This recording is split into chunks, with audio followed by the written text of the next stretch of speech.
Perhatian. Yuk. Teman-teman, sebelum kita belajar, mari kita berdoa. Doa dimulai.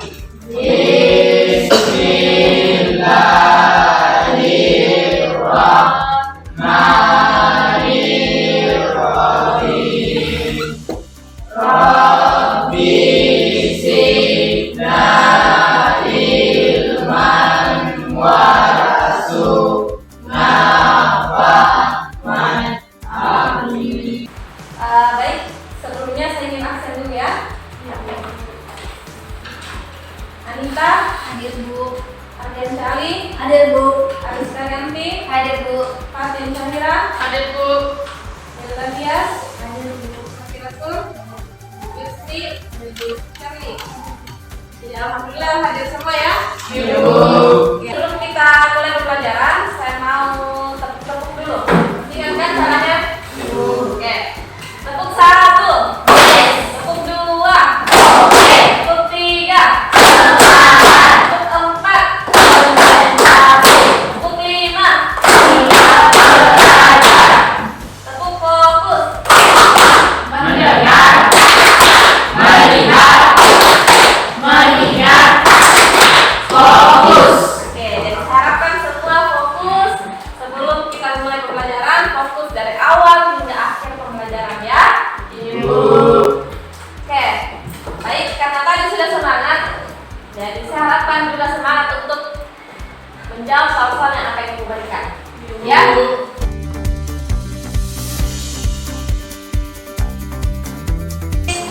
Kemarin kita belajar tentang apa?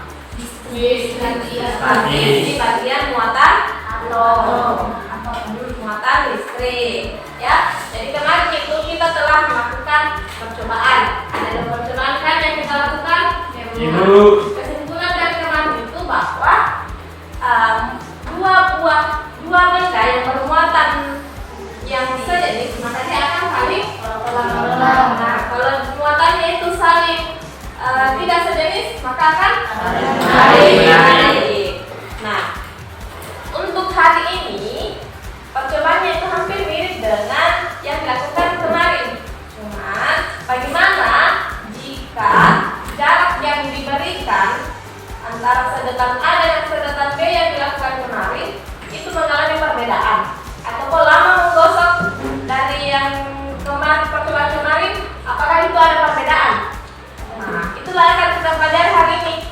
Kemudian ada tujuan pembelajaran kita untuk hari ini itu yang pertama mengidentifikasi faktor-faktor yang menentukan besar bahaya volume dua benda yang bermuatan listrik. Kemudian yang kedua menjelaskan konsep listrik statis berdasarkan faktor-faktor penentu besarnya daya volume. Yang ketiga itu menganalisis pengaruh muatan dan jarak terhadap daya volume dua benda bermuatan listrik. Yang keempat menjadikan hasil pengaruh muatan dan jarak terhadap daya volume dua benda bermuatan listrik yang telah dilakukan. Dan yang terakhir menjadikan hasil pengerjaan interaksi dua benda bermuatan listrik yang telah dilakukan. Oke, selanjutnya untuk langkah-langkah pembelajaran itu sama dengan pertemuan sebelumnya. Awalnya ibu akan bagikan kelompok, kemudian kalian melakukan percobaan, kemudian diskusi kelompok, mengisi LKPD, kemudian presentasi kelompok, dan yang paling terakhir yaitu menjadi menarik kesimpulan. Oke, untuk penilaiannya itu juga sama. Ada 3 aspek yang akan dimulai, yaitu dari segi sikap, segi pengetahuan, dan segi Keterampilan. Sebenarnya apa manfaatnya kita mempelajari hukum volume ini? Nah, yang pertama itu kita akan mengetahui bahwa fenomena yang terjadi sehingga dapat mempelajari sebab akibat yang melatar belakangi hal-hal yang selama ini kita lihat yang mungkin orang lain sendiri tidak mengetahuinya. Jadi sebenarnya kan hukum volume atau muatan listrik pada pertemuan sebelumnya itu dapat dijumpai dalam kehidupan kita sehari-hari. Ya, cuman mungkin orang lain yang tidak mempelajarinya mungkin dia tidak sadar bahwa ini adalah salah satu konsep dari listrik statis. Ya, oke. Sekarang ibu akan membagi kelompok menjadi 4 kelompok lagi. Cuman kelompok itu berbeda dengan pertemuan sebelumnya. Jadi dalam pembagian kelompoknya, kelompok 1 itu Ardiansyah, Yasrul, Fakir Rasul, ini sebang kaparan.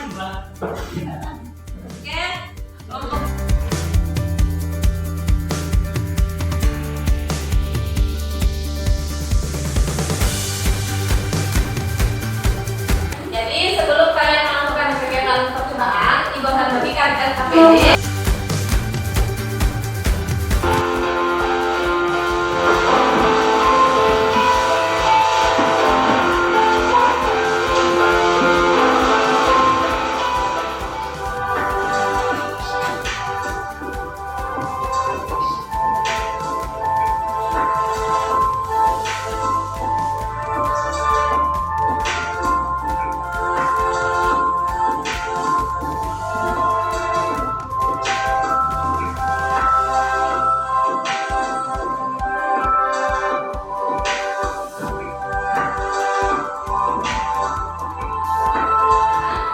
Pertanyaan apa yang muncul setelah mengamati video tersebut? Silahkan membuat rumusan masalahnya berdasarkan kegiatan yang telah dilakukan. Oke, kemudian selanjutnya merumuskan hipotesis. Jadi pertanyaan yang kalian rumuskan tadi atau rumusan masalah yang kalian buat tadi, silahkan dibuat hipotesisnya atau jawaban sementara. Kira-kira apa jawabannya pertanyaan yang kalian buat tadi?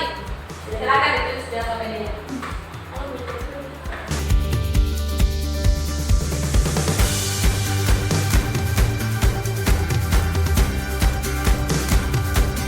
Kalian sudah merumuskan masalah.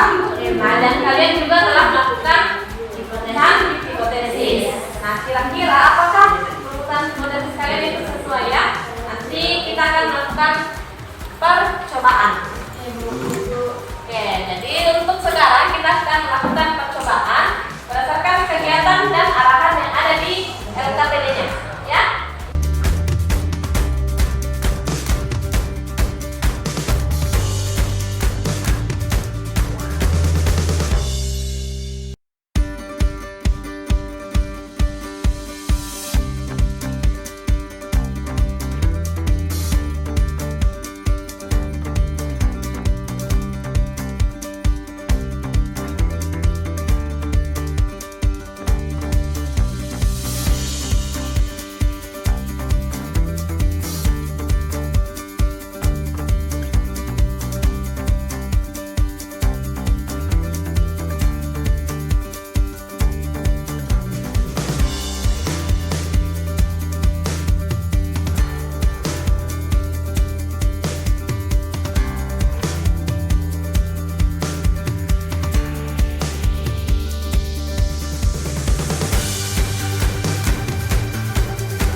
Ibu. Assalamualaikum warahmatullahi wabarakatuh.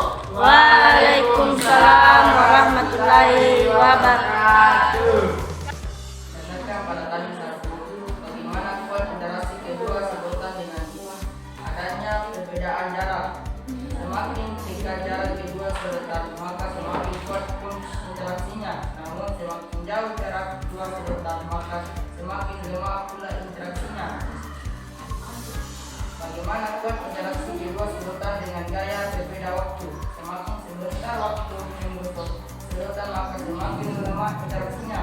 Namun semakin lemah waktu menggosok sedotan, maka semakin kuat pula interaksinya.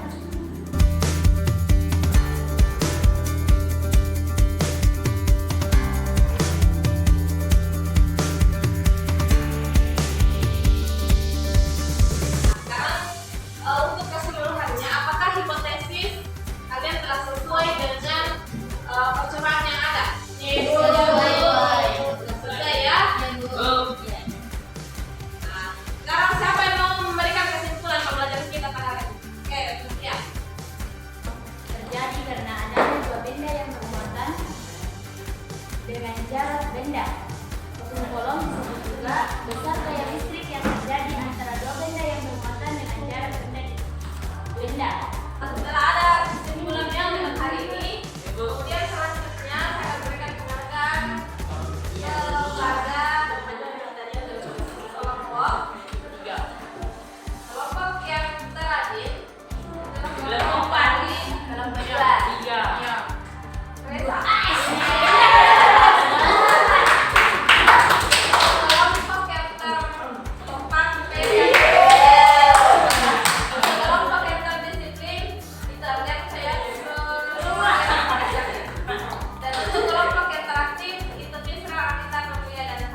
Amin.